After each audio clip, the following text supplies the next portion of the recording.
How are you feeling today? Much better today. Just rough night last night. Just getting over this sickness, and it just kind of caught up to me later in the game. But probably the best thing for the team. Going out, guys made a run. It was an incredible finish and just a great win. Were you had to force you out? Did you feel like you wanted to still continue even in that state? I couldn't at that point. No, I couldn't. I wanted to, but yeah, I was hurting out there, and I couldn't move, and it was the right thing to do for me to get out of there. Was it a surreal experience to watch that whole comeback unfold from where you were? Yeah, it was unbelievable. I was in the locker room watching it, and then I see it getting closer and closer, and I debated whether even coming back out there. Whatever superstition or whatever it may be, I wanted to stay right where I was. And then felt bad coming out there, and then they get a lead again. It was great to just see those guys and see everything kind of start going the way we wanted it to go. We planned on it for going game plan wise. A lot of credit to Golden State; they were unbelievable. Obviously, Steph Curry was on a show out there, and he was great. But we stuck with it and used every minute that we had out there, and it was just an unbelievable game to be part of.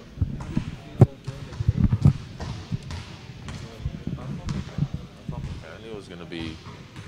I was going to have some difficulty, and I knew it was. I didn't think it'd be at that level. Tim, is anything Manu, everything he does now, amazing? You play with him for so long to have missed the shot that he did, and then to make that one. You know what? It's what you live with Manu, and does it amazing? Everything he does amazes me. You know, his good stuff, his bad stuff. But as I said, it's what you learn to live with him, and he's someone that gives us so much of a different face. People can't plan for what he does. We're well coached when we execute well, but you can't prepare for what Manu does, and that's the one thing that makes us a so much better team. How impressed are you with Kawhi Leonard as the inbounder on that play too? Yeah, he made an unbelievable pass, just a great read, and put it right in his pocket and right where Manu could catch and shoot it. It was a great read by him, and to be put in that situation for the first time probably all year. I don't think he's done that yet. Just a great outcome. Tim, what can you say about the rise of Stephen Curry and kind of his role as becoming something here in the league? The kid's unbelievable. He's unbelievable. He's probably the best shoot I've ever seen, especially for the stretch that he put together there. He's their leader. He's putting them on his back, and he's taking them. And we're going to have to really focus and really change a couple things with him, and honestly just hope for the best, because that kid puts up the ball, it looks like it's going in every time. How impressive that Boris? Yeah, he was great. He was great defensively. He made shots. He spread the floor. He gave us points in that respect. But defensively, I thought he was unbelievable. Guarded Steph on switches. Played the post. Made some great rotations towards the end there. I know he stepped up and kind of double-teamed Steph as he came right into his chest and took that shot away. Just made some great plays all around with his time off, and we throw him back in there for the first part of the game, and I think it's just about him kind of getting his rhythm back at that point and trying not to make mistakes, and then all of a sudden he come back in that fourth quarter and he just really plays well. So that'll be big for us.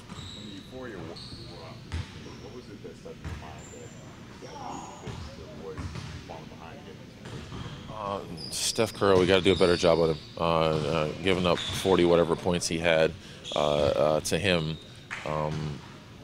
Obviously, on top of that, he actually moved the ball really well as well. It's not just that he was shooting the ball; he was facilitating, he was moving the ball, he was finding shooters. So, as a team in general, they played really well. I think just solidifying some of our rotations. Understanding that the kind of player he is and being there more early than late, and at the same time respecting the other guys out there. What kind of adjustment can the team make help Tony deal with Klay Thompson defending him? It's a very tough matchup. Yeah, that's on me more than anything. I think I gotta get him some better screens and get him some space. If I can separate them for a little while. Obviously, plays long and he's a really good defender. He's done a real good job all year long on Tony. Some better screens for him, just give him some separation. I can imagine Pops will come up with something to move Tony around a little bit. As I said, he's done an excellent job. The bug you're dealing with, it'll affect you tomorrow? Another day and a half. I hope to have it out of my system. Are you taking antibiotics? It's not an antibiotic thing. Oh. Thanks.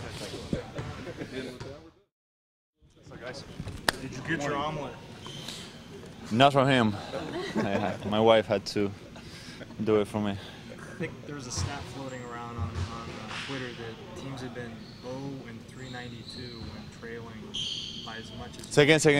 They've been 0-392. They lost 392 games with no victories under the circumstances you guys Down 16 had last night. 16 before left. Ah. So as a math guy, Okay. Yeah, I mean, if you stress the numbers a lot, you can find some weird things in every game, basically. But of course, we know it was an unexpected comeback. They were really playing good. We were like stuck in mud, and then I don't know, slowly started to reverse the thing. We started to push the pace, and they started finally to miss shots. And I don't know how we managed to tie the game. I mean, we had some really big shots in before regulation, first overtime and second overtime, so it got us a win, but really not sure if we deserved it. For a big part of the game, they played better poised, more aggressively, but you know, we managed to win it. Now we definitely got to improve for next game. After Tim had to leave the game, you guys were kind of forced to play small for a while. Do you think that unit figured out some things that can apply to game 2? We'll see what Pops comes up with. We basically tried everything. Switching, blitzing, big, small, nothing was working. Then in the fourth quarter, slowly, as I said before, started to change. They started to miss shots. We were more aggressive, like, you know, that desperation type of aggressiveness, and gave us results. So hopefully we can bring it from the first minute. How difficult is it to get back up to speed after you've been off as long as you guys were? The first quarter we were a little too antsy. Everything was in a hurry, even probably the whole first half. We forced the issue a lot, but then we just got outplayed in the third quarter. I mean, what Steph did was hard to match when you start making those shots, and then offensively everything was so difficult. And, you know, defensively it was just a matter of giving him the ball, and something was always happening. So, you know, we gotta give them credit. He did unbelievable, and as a team, it was a steady, solid defense. So that was it. Manu, can that be a good thing in that, you know, you talked about how maybe you guys didn't deserve to win the game, but to play the way you guys did and to have them play as well as they did, and still win the game. Is that a good omen going forward? Yes, but they didn't do good in the fourth. I mean, they did very well till the end of the third and a little bit on the fourth, but they kind of got stuck too, and they didn't get anything really comfortable in the fourth quarter either. So we, like always on a playoff game, we're all gonna watch video. We're all gonna talk about what we can do better. This is like a chess match. It's gonna be a lot of adjustments and things you can do better. So that's why the playoffs are so much fun and entertaining. Do you feel like you have Boris Spassky in your locker room for the chess moves? Hopefully, Pop is a little Kasparov or something. Fischer. He's more of Fischer than craziness. Bobby Fischer was a loon. Well. just kidding, just kidding. No, but it's always like that in playoff games. You always got to adjust, and we definitely didn't do a lot of good things defensively. So a lot of room for improvement. Is there a good object lesson in what happened in Game 2 in Denver with against the Warriors? They won a game at the buzzer on a buzzer beater. And then We got to have that fresh in our minds. Denver won that first game with a bucket by Andre Miller in the last second, but they still kept going, kept coming, had wonderful games. So I think the best thing for us should be, like, we lost. We lost yesterday, and we got to come to Game 2 to take a good win, play better, because we know these guys are relentless, very athletic, talented, and we don't want to go to San Francisco tied, because it's a tough place to play at. Manu, you were getting your shot back a little bit in the Lakers series, and what did the layoff? Did the layoff kind of knock you off a little bit? I'm not sure. I'll let you know after a couple games. I was feeling good. My shot, in practice felt smooth and fine, but yesterday, first I just missed a few shots. Then in the second half I had no legs, so it was a mix of things. At this point, there's not even time to work at it. You just, gotta go back to the basics, legs, give ball air, and hope it goes in. You put more arch than normal on that last three? Yes, definitely. I saw a guy coming, flying, and I'm not sure I had the legs or the time to, fake one dribble side and take a good shot. So I chose, those decisions are impossible to think.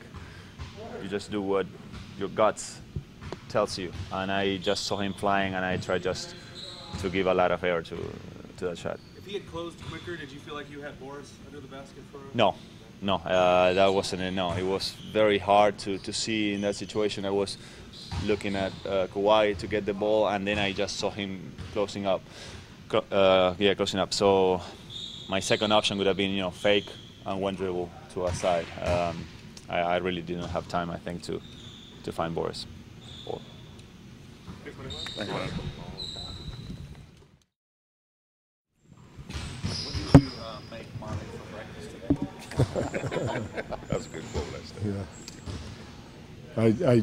The truth is I didn't make him anything, but the gift is that he feels good this morning. He didn't, have any recurrence of his hamstring or anything like that. It's more minutes than he's played probably in a year. I don't know, but he's fine. What's the key after such an emotional game to move on and just get back to business? Forget about it. Yeah, it is over. You can enjoy it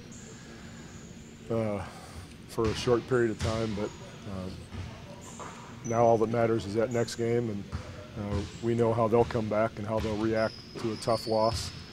They reacted well in Denver, in the same situation, and they'll react well again tomorrow, I'm sure. Mark will have them ready, so we've got to do the same and not be satisfied at all or take much other than we're happy to be up 1-0, and nothing else matters except Game 2. What sort of adjustment can you make to try to help Tony with that matchup where Klay Thompson is on him? And we just have to play. We're not going to isolate him or do anything like that. Klay's done a good job on him.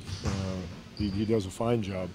Uses his length quicker than people think, that type of thing. But we just have to, play as a team and take what's offered. You have a sense yet if Thiago will be able to go tomorrow? He looked pretty good. He says he feels better today than he did. He was pretty stiff yesterday, but he felt a lot better today. So we'll see in the morning. It'll probably be a game time thing like it was yesterday. I feel like you need drastic adjustments. Usually the team that wins doesn't have to change that much, but in this case, falling so far behind. When you look well, we'd like to figure out how to hold Curry below 40.